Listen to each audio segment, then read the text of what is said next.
ಎಲ್ಲಾ ಗೃಹಲಕ್ಷ್ಮಿಯರಿಗೂ ಕೂಡ ಭರ್ಜರಿ ಸಿಹಿ ಸುದ್ದಿ. ಬಾಕಿ ಕಂತು ಹಣ ನಿಮ್ಮ ಅಕೌಂಟ್ಗೂ ಕೂಡ ಜಮೆ ಆಗಿದೆಯಾ? ಒಮ್ಮೆ ಬಾರಿ ಚೆಕ್ ಮಾಡಿ. ಅದಕ್ಕಂದ್ರೆ ಎಲ್ಲರ ಅಕೌಂಟ್ಗೂ ಕೂಡ ಹಣ ಜಮೆ ಆಗ್ತಾ ಇದೆ ವೀಕ್ಷಕರೇ. ಹೌದು, ಕಳೆದ 2 ತಿಂಗಳಲ್ಲಿ ಬರೋಬ್ಬರಿ 6,000 ರೂಪಾಯಿ ಜಮೆ ಆಗಿದೆ. ಇನ್ನು ಬಾಕಿ ಕಂತು ಹಣ ಜಮೆ ಬಗ್ಗೆನೂ ಕೂಡ ಭರ್ಜರಿ ಸಿಹಿ ಸುದ್ದಿ. ಮತ್ತೊಂದು ಗುಡ್ ನ್ಯೂಸ್ ಕೂಡ ಬಂದಿದೆ ವೀಕ್ಷಕರೇ. ಇನ್ನು ರೇಷನ್ ಕಾರ್ಡ್ ಇದ್ದವರಿಗೆ ದೊಡ್ಡ ಶಾಕಿಂಗ್ ಸುದ್ದಿ ರಾಜ್ಯ ಸರ್ಕಾರದಿಂದ ಬರ್ತಾ ಇರುವಂತದ್ದು. ನಿಮ್ಮ ಹತ್ತಿರನೂ ಕೂಡ BPL ಕಾರ್ಡ್ ಇದ್ರೆ ಈ ವಿಡಿಯೋನ ಪೂರ್ತಿಯಾಗಿ ನೋಡಿ ವೀಕ್ಷಕರೇ. ಇನ್ನು ಬಂಗಾರ ಬೆಳ್ಳಿ ಖರೀದಿ ಮಾಡೋರಿಗೂ ಕೂಡ ದೊಡ್ಡ ಒಂದು ಸಿಹಿ ಸುದ್ದಿ ಬರ್ತಾ ಇದೆ. ಮುಂದಿನ ಬರೋ ದಿನಗಳಲ್ಲಿ ಮತ್ತಷ್ಟು ಇಳಿಕೆ ಆಗಲಿದೆ ಬಂಗಾರ ಬೆಳ್ಳಿ ಬೆಲೆಗಳು. ಹಾಗಾದ್ರೆ ಈಗ ಬಂಗಾರದ ಬೆಲೆ ಎಷ್ಟು ಆಗಿದೆ, ಎಷ್ಟು ಇಳಿಕೆ ಆಗಿದೆ ನೋಡೋಣ. ಇನ್ನು ಕರ್ನಾಟಕದಲ್ಲಿ ಮತ್ತೆ ಮುಂದಿನ 4 ದಿನಗಳವರೆಗೂ ಭರ್ಜರಿ ಮಳೆ ಆಗಲಿದೆ. ಸೋಮವಾರದಿಂದ ಶುಕ್ರವಾರದವರೆಗೂ ಮಳೆ ಆಗೋ ನಿರೀಕ್ಷೆ ಇದೆ. ಹೀಗಾಗಿ ವಿಡಿಯೋನ ದಯವಿಟ್ಟು ಪೂರ್ತಿಯಾಗಿ ನೋಡಿ. ಯಾವೆಲ್ಲ ಜಿಲ್ಲೆಗಳಲ್ಲಿ ಭಾರಿ ಮಳೆ ಆಗಲಿದೆ, ಮನೆಯಿಂದ ಹೊರಗಡೆ ಬರೋ ಮುಂಚೆ ವಿಡಿಯೋನ ಕಂಪ್ಲೀಟ್ ಆಗಿ ನೋಡ್ತಾ ಇರಿ ವೀಕ್ಷಕರೇ. ಇನ್ನು ನೀವು ಕೂಡ ಫೋನ್ ಪೇ ಮತ್ತು ಗೂಗಲ್ ಪೇ ಮೂಲಕ ಪೇಮೆಂಟ್ ಮಾಡ್ತಾ ಇದ್ರೆ ಇನ್ ಮುಂದೆ 10,000 ರೂಪಾಯಿ ಹಣ ಕಳಿಸೋದಕ್ಕೆ ಹೊಸ ಒಂದು ನಿಯಮವನ್ನ ತರ್ತಾ ಇದ್ದಾರೆ. ಈ ನಿಯಮದಿಂದಾಗಿ ನಿಮ್ಮ ಹಣ 1 ಗಂಟೆ ತಡೆ ಆಗ್ಬಹುದು. ಅಂದ್ರೆ ಬ್ಯಾಂಕ್ ಅಕೌಂಟ್ ಅಲ್ಲಿ ಹಣ ಇಟ್ಟವರು ಫೋನ್ ಪೇ ಗೂಗಲ್ ಪೇ ಮೂಲಕ ಆನ್ಲೈನ್ ಪೇಮೆಂಟ್ ಬಳಕೆ ಮಾಡೋರು ವಿಡಿಯೋನ ಪೂರ್ತಿಯಾಗಿ ನೋಡ್ತಾ ಇರಿ. ಬನ್ನಿ ವಿಡಿಯೋನ ಶುರು ಮಾಡೋಣ. ಮೊದಲಿಗೆ ಎಲ್ಲಾ ಗೃಹಲಕ್ಷ್ಮಿಯರಿಗೂ ಕೂಡ ಭರ್ಜರಿ ಸಿಹಿ ಸುದ್ದಿ. ಬೇಗನೆ ವಿಡಿಯೋಗೆ ಲೈಕ್ ಮಾಡೋದ್ರ ಮೂಲಕ ಪ್ರತಿಯೊಬ್ಬರು ಕೂಡ ವಿಡಿಯೋಗೆ ಸಪೋರ್ಟ್ ಮಾಡಿ. ಹಾಗೆ ಪ್ರತಿಯೊಬ್ಬರು ಕೂಡ ನಾವು ಕೇಳೋ ಪ್ರಶ್ನೆಗೆ ಉತ್ತರ ಕಮೆಂಟ್ ಮೂಲಕ ನೀವು ಕೊಡಬಹುದು. ನಿಮ್ಮ ಕಮೆಂಟ್ ನಾವು ಓದೋದಕ್ಕೆ ರಿಪ್ಲೈ ಕೂಡ ಮಾಡ್ತಾ ಇದ್ದೇವೆ ವೀಕ್ಷಕರೇ. ನಿಮಗೂ ಕೂಡ 29ನೇ ಕಂತು ಹಣ ಜಮೆ ಆಗಿದೆಯಾ, ಎಸ್ ಆರ್ ನೋ ಅಂತ ಈಗಲೇ ಬೇಗನೆ ಕಮೆಂಟ್ ಅಲ್ಲಿ ಕಮೆಂಟ್ ಮಾಡಿ ವೀಕ್ಷಕರೇ. ಎದಕ್ಕಂದ್ರೆ ಎಲ್ಲಾ ಗೃಹಲಕ್ಷ್ಮಿಯರಿಗೂ ಕೂಡ 28, 29 2 ಕಂತು ಹಣ ಜಮೆ ಆಗಿದೆ ಅಂತ ಮೆಸೇಜ್ಗಳು ಹಾಗೂ ಕಮೆಂಟ್ಗಳು ಕೂಡ ಬರ್ತಾ ಇರುವಂತದ್ದು. ಈಗಾಗಲೇ ರಾಜ್ಯ ಸರ್ಕಾರದಿಂದ ಗೃಹಲಕ್ಷ್ಮಿಯರಿಗೆ 3 ದೊಡ್ಡ ಸಿಹಿ ಸುದ್ದಿ ಬಂದಿದೆ. ಮೊದಲನೇ ಒಂದು ಸಿಹಿ ಸುದ್ದಿ ಏನಪ್ಪಾ ಅಂದ್ರೆ ಬಾಕಿ ಕಂತು ಹಣ ರಿಲೀಸ್ ಆಗ್ತಾ ಇದೆ. ಎರಡನೇ ಸಿಹಿ ಸುದ್ದಿ ಏನಂದ್ರೆ ಗೃಹಲಕ್ಷ್ಮಿ ಹಣ ಇನ್ಮೇಲೆ ಸಾಲದ ಕಂತಿಗೆ ಕಡಿತ ಮಾಡಂಗಿಲ್ಲ ಅಂತ ಮುಖ್ಯಮಂತ್ರಿಯವರು ಘೋಷಣೆ ಮಾಡಿದ್ದಾರೆ. ಅಂದ್ರೆ ನೀವೇನಾದ್ರೂ ಸಾಲ ಮಾಡಿದ್ರೆ ಸಾಲದ ಬಡ್ಡಿ ಆಗಿರ್ಬೋದು, ಸಾಲದ ಮೊತ್ತಕ್ಕೆ ಗೃಹಲಕ್ಷ್ಮಿ ಹಣವನ್ನ ಬ್ಯಾಂಕ್ನವರು ಕಡಿತ ಮಾಡುವಂತಿಲ್ಲ ಅಂತ ಒಂದು ಭರ್ಜರಿ ಸಿಹಿ ಸುದ್ದಿ ಮುಖ್ಯಮಂತ್ರಿ ಸಿದ್ದರಾಮಯ್ಯನವರು ಗೃಹಲಕ್ಷ್ಮಿಯರಿಗೆ ಕೊಟ್ಟಿದ್ದಾರೆ. ಅಂದ್ರೆ ಸಾಲದ ಬಾಕಿ ವಸೂಲಿ ನೆಪದಲ್ಲಿ ಬಲವಂತವಾಗಿ ಗೃಹಲಕ್ಷ್ಮಿ ಹಣ ಇಸ್ಕೊಳ್ಳುವಂತಿಲ್ಲ, ಕಡಿತ ಮಾಡುವಂತಿಲ್ಲ.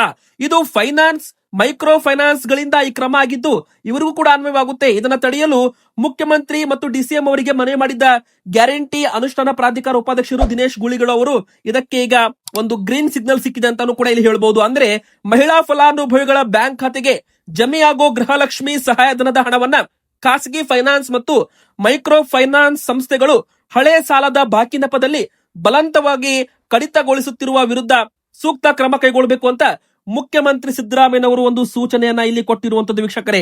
ಇನ್ನು ಇದು ಒಂದು ಗುಡ್ ನ್ಯೂಸ್ ಆಗಿದ್ರೆ ಈಗ 28ನೇ ಕಂತು ಹಣ ಬಿಡುಗಡೆ ಆಗಿತ್ತು ರಾಜ್ಯ ಸರ್ಕಾರದಿಂದ. 28ನೇ ಕಂತಿನವರೆಗೂ ಹಣ ಎಲ್ಲರಿಗೂ ಕೂಡ ಜಮೆ ಆಗಿತ್ತು. ಅಂದ್ರೆ ಒಟ್ಟು 56,000 ರೂಪಾಯಿ ಹಣ ಇಲ್ಲಿವರೆಗೂ ಗೃಹಲಕ್ಷ್ಮಿಯರಿಗೆ ಜಮೆ ಆಗಿತ್ತು. ಒಂದು ಕಂತು 2,000 ರೂಪಾಯಿ. ಆದ್ರೆ ಇಲ್ಲಿ ಗೃಹಲಕ್ಷ್ಮಿಯರಿಗೆ 56,000 ಬದಲಾಗಿ 58,000 ರೂಪಾಯಿವರೆಗೂ ಹಣ ಜಮೆ ಆಗಿದೆ. ಅಂದ್ರೆ 29ನೇ ಕಂತು ಹಣ ಕೂಡ ಈಗ ಜಮೆ ಆಗೋದಕ್ಕೆ ಶುರುವಾಗಿದೆ. ಈಗಾಗಲೇ ಕೆಲವು ಜಿಲ್ಲೆಗಳಿಂದ ಕಮೆಂಟ್ಗಳು ಕೂಡ ಬರ್ತಾ ಇದ್ದಾವೆ 29ನೇ ಕಂತು ಹಣ ಕೂಡ ಬಂದಿದೆ ಅಂತ. ವೀಕ್ಷಕರೇ, ನೀವು ಕೂಡ ಒಮ್ಮೆ ಬಾರಿ ನಿಮ್ಮ ಬ್ಯಾಂಕ್ ಅಕೌಂಟ್ ಅನ್ನ ಚೆಕ್ ಮಾಡಿಕೊಳ್ಳಿ. 29ನೇ ಕಂತು ಹಣ ನಿಮಗೂ ಕೂಡ ಬಂದಿದ್ರೆ ಬೇಗನೆ ಕಮೆಂಟ್ ಅಲ್ಲಿ ತಿಳಿಸಿ. ಇದು ಮತ್ತೊಂದು ಗುಡ್ ನ್ಯೂಸ್ ಏನಪ್ಪಾ ಅಂದ್ರೆ ಇನ್ ಮುಂದೆ ಗೃಹಲಕ್ಷ್ಮಿ ಯೋಜನೆ ಹಣ ಪ್ರತಿ ತಿಂಗಳು ಕರೆಕ್ಟ್ ಆಗಿ ನಿಮ್ಮ ಅಕೌಂಟ್ಗೆ ಬರುತ್ತೆ ಅಂತ ಸಚಿವ ಲಕ್ಷ್ಮೀ ಹೆಬ್ಬಾಳ್ಕರ್ ಮೇಡಮ್ ಅವರು ಒಂದು ಹೇಳಿಕೆಯನ್ನ ಕೊಟ್ಟಿದ್ದಾರೆ. ಹೌದು, ಚಿಕ್ಕೋಡಿಯಲ್ಲಿ ಮಾತನಾಡುವಾಗ ಸಚಿವ ಲಕ್ಷ್ಮೀ ಹೆಬ್ಬಾಳ್ಕರ್ ಮೇಡಮ್ ಅವರು ಈ ಒಂದು ಹೇಳಿಕೆ ಕೊಟ್ಟಿದ್ದು ಎಲ್ಲಾ ಗೃಹಲಕ್ಷ್ಮಿಯರಿಗೂ ಕೂಡ ಸಿಹಿ ಸುದ್ದಿ. ಈ ಒಂದು ಯೋಜನೆ ಪ್ರಾರಂಭವಾದಾಗ ಮೊದಲಿಗೆ ಕಾರಣಾಂತರಗಳಿಂದ ಅಂದ್ರೆ ಬ್ಯಾಂಕ್ ನಲ್ಲಿ ಸರ್ವರ್ ಇಶ್ಯೂ ಆಗಿರ್ಬೋದು, ಅಥವಾ DBT ಆಪ್ ನ ಪ್ರಾಬ್ಲಮ್ ಆಗಿರ್ಬೋದು, ಅಥವಾ ಜಿಲ್ಲಾ ಪಂಚಾಯತ್ ತಾಲೂಕ್ ಪಂಚಾಯತ್ ಮೂಲಕ ಕೇಂದ್ರ ಸರ್ಕಾರ ಹಣ ಹಾಕಬೇಕು ಅಂತ ನಿಯಮ ಮಾಡಿತು. ಈ ಎಲ್ಲಾ ಕಾರಣಗಳಿಂದಾಗಿ ಸ್ಟಾರ್ಟಿಂಗ್ ಅಲ್ಲಿ ಯೋಜನೆ ಹಣ ಕರೆಕ್ಟ್ ಆಗಿ ಗೃಹಲಕ್ಷ್ಮಿಯರಿಗೆ ಬರ್ತಾ ಇರಲಿಲ್ಲ. ಕೆಲವೊಮ್ಮೆ 2 ತಿಂಗಳು 3 ತಿಂಗಳವರೆಗೂ ಡಿಲೇ ಆಗ್ತಾ ಇತ್ತು. ಆದ್ರೆ ಈಗೆಲ್ಲಾ ಸಮಸ್ಯೆಗಳನ್ನ ನಿವಾರಣೆ ಮಾಡಲಾಗಿದೆ. ಇನ್ ಮುಂದೆ ಯಾವುದೇ ರೀತಿ ಸಮಸ್ಯೆ ಆಗೋದಿಲ್ಲ. ಮತ್ತೊಂದು ಕಡೆಗೆ ಪ್ರತಿ ತಿಂಗಳು ಗೃಹಲಕ್ಷ್ಮಿಯರಿಗೆ ಯಾವುದೇ ಅಡಚಣೆ ಇಲ್ಲದೆ ಹಣ ಗೃಹಲಕ್ಷ್ಮಿಯರ ಅಕೌಂಟ್ಗೆ ಜಮೆ ಆಗಲಿದೆ ಅಂತಾನೂ ಕೂಡ ಈಗಾಗಲೇ ಒಂದು ಭರವಸೆಯನ್ನ ಒಂದು ಹೇಳಿಕೆಯನ್ನ ಕೊಟ್ಟಿದ್ದಾರೆ ವೀಕ್ಷಕರೇ. ಹೀಗಾಗಿ ನೀವು ಪ್ರತಿ ತಿಂಗಳು ನಿಮ್ಮ ಬ್ಯಾಂಕ್ ಅಕೌಂಟ್ ಅನ್ನು ಒಮ್ಮೆ ಮಾರಿ ಚೆಕ್ ಮಾಡಿಕೊಳ್ಳಿ. ಕೆಲವೊಬ್ಬರು 2-3 ಬ್ಯಾಂಕ್ ಅಕೌಂಟ್ ಹೊಂದಿರ್ತಾರೆ. ಯಾವ ಒಂದು ಆಧಾರ್ ಸೀಡಿಂಗ್ ಯಾವ ಬ್ಯಾಂಕ್ ಗೆ ಲಿಂಕ್ ಆಗಿರುತ್ತೆ ನೋಡಿ, ಆ ಒಂದು ಬ್ಯಾಂಕ್ ಅಕೌಂಟ್ ಗೆ ಡೈರೆಕ್ಟ್ ಆಗಿ ಹಣ ಜಮೆ ಆಗುತ್ತೆ ವೀಕ್ಷಕರೇ. ಈಗ ನಿಮ್ದು SBI ಬ್ಯಾಂಕ್ ಇದೆ, ಕೆನರಾ ಬ್ಯಾಂಕ್ ಇದೆ ಅಂದ್ರೆ ನಿಮ್ದು ಆಧಾರ್ ಕಾರ್ಡ್ ಯಾವ ಬ್ಯಾಂಕಿಗೆ ಕರೆಕ್ಟ್ ಆಗಿ ಸೀಡಿಂಗ್ ಆಗಿರುತ್ತೆ, NPCI ಮ್ಯಾಪಿಂಗ್ ಯಾವ ಬ್ಯಾಂಕಿಗೆ ಆನ್ ಆಗಿರುತ್ತೆ ನೋಡಿ, ಆ ಅಕೌಂಟ್ಗೆ ಹಣ ಬರುತ್ತೆ ವೀಕ್ಷಕರೇ. ಹೀಗಾಗಿ ನಿಮ್ದು 2-3 ಅಕೌಂಟ್ ಇದ್ರೆ ಅದನ್ನು ಕೂಡ ನೀವು ಚೆಕ್ ಮಾಡಿಕೊಳ್ಳಿ, ನಿಮಗೂ ಕೂಡ ಹಣ 100% ಬಂದಿರುತ್ತೆ. 29ನೇ ಕಂತು ಹಣ ಕೂಡ ಬಿಡುಗಡೆ ಆಗಿದೆ. ಇದು ಕೂಡ ನಿಮಗೆ ಈಗ ಸದ್ಯದಲ್ಲೇ ಬರುತ್ತೆ ಅಂತಾನೆ ಹೇಳ್ಬಹುದು. ಇನ್ನು ಎರಡನೇದಾಗಿ ದೊಡ್ಡ ಬ್ರೇಕಿಂಗ್ ನ್ಯೂಸ್, ನಿಮ್ಮ ಹತ್ರ BPL ಕಾರ್ಡ್ ಇದ್ರೆ, ಹೌದು ವೀಕ್ಷಕರೇ, ಈಗ ಸದ್ಯಕ್ಕೆ 14 ಲಕ್ಷ ಜನರ BPL ಕಾರ್ಡ್ಗಳು ಮತ್ತೆ ರದ್ದಾಗಲಿದ್ದಾವೆ ಎಂಬುವ ದೊಡ್ಡ ಒಂದು ಶಾಕಿಂಗ್ ನ್ಯೂಸ್ ಬಂದಿದೆ. ನೀವು ಕೂಡ ಸ್ಕ್ರೀನ್ ಮೇಲೆ ಸರ್ಕಾರದಿಂದ ಬಂದಿರೋ ಅಧಿಕೃತ ಅಪ್ಡೇಟ್ ಕೂಡ ನೋಡ್ತಿರಬಹುದು. ಅಂದ್ರೆ ಅರ್ಹತೆ ಇಲ್ಲದೆ ಇರುವ BPL ಪಟ್ಟಿಯಲ್ಲಿರುವ 14 ಲಕ್ಷ BPL ಕಾರ್ಡ್ ದಾರರನ್ನ ಹಂತ ಹಂತವಾಗಿ APL ಕಾರ್ಡ್ಗೆ ವರ್ಗಾವಣೆ ಮಾಡ್ತೀವಿ ಅಂತ ಇಲ್ಲಿ ಹೇಳಿಕೆಯನ್ನ ಕೊಟ್ಟಿದ್ದಾರೆ. ಅಂದ್ರೆ ಅರ್ಹ BPL ಕಾರ್ಡ್ ದಾರರನ್ನ ಯಾವುದೇ ಕಾರಣಕ್ಕೂ BPL ಇಂದ ಕೈ ಬಿಡೋದಿಲ್ಲ.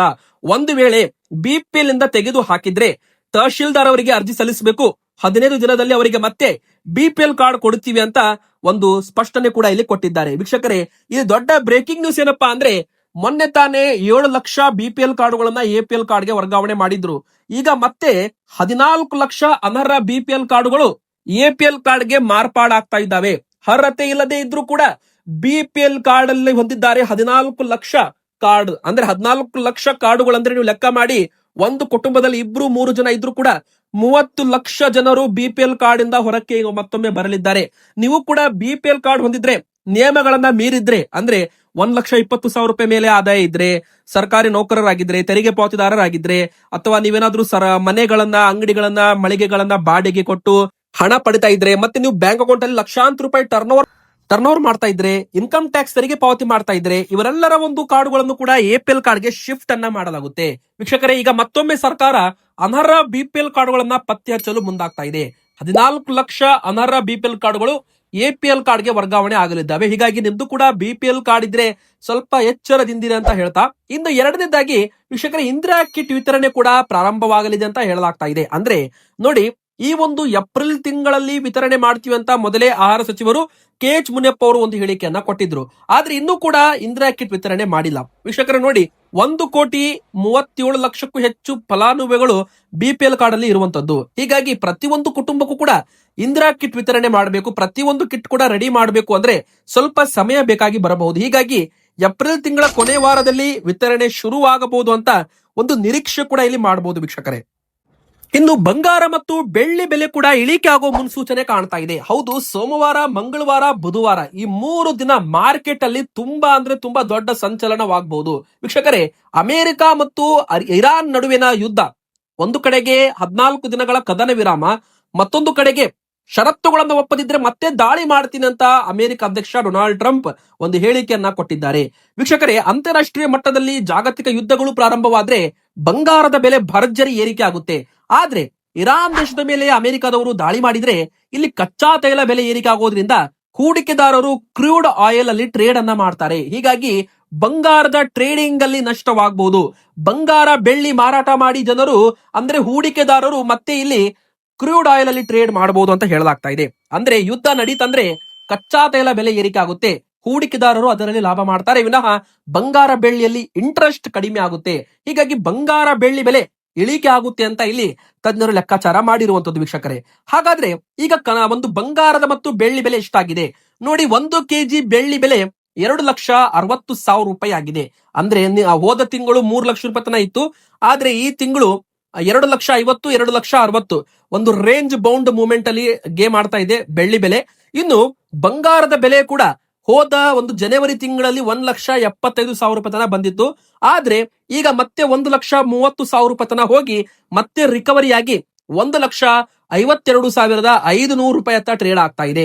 ಅಂದ್ರೆ ಬಂಗಾರದ 24 ಕ್ಯಾರೆಟ್ ಚಿನ್ನದ ಬೆಲೆ 1,52,500 ರೂಪಾಯಿವರೆಗೂ ಬಂದಿದೆ. 3% GST ಎಕ್ಸ್ಟ್ರಾ ಇರುತ್ತೆ, ಮೇಕಿಂಗ್ ಚಾರ್ಜ್ ಕೂಡ ಎಕ್ಸ್ಟ್ರಾ ಇರುತ್ತೆ.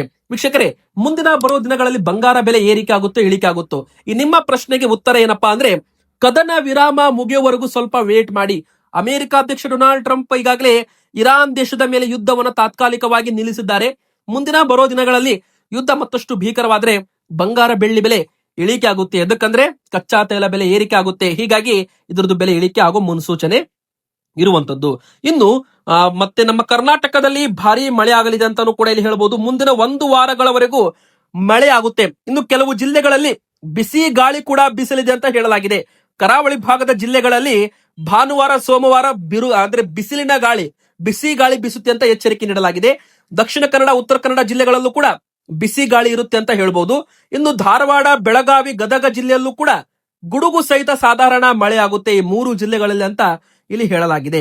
ಇನ್ನು ಮೈಸೂರು, ಮಂಡ್ಯ, ಕೊಡಗು, ಹಾಸನ, ಚಿಕ್ಕಮಗಳೂರು ಈ ಜಿಲ್ಲೆಯಲ್ಲೂ ಕೂಡ 2-3 ದಿನ ಮಳೆ ಆಗುವ ಸಾಧ್ಯತೆ ಇದೆ. ಇನ್ನು ಬೆಂಗಳೂರಲ್ಲೂ ಕೂಡ 2 ದಿನ ಮೋಡ ಕವಿದ ವಾತಾವರಣ ಇರಲಿದ್ದು ಕೆಲವು ಕಡೆಗೆ ಸಂಜೆ ಅಥವಾ ರಾತ್ರಿ ಅವಧಿಯಲ್ಲಿ ಮಳೆ ಬರುವ ಸಂಭವ ಇದೆ ಅಂತ ಇಲಾಖೆ ಮುನ್ಸೂಚನೆ ಕೊಟ್ಟಿರುವಂತದ್ದು ವೀಕ್ಷಕರೇ.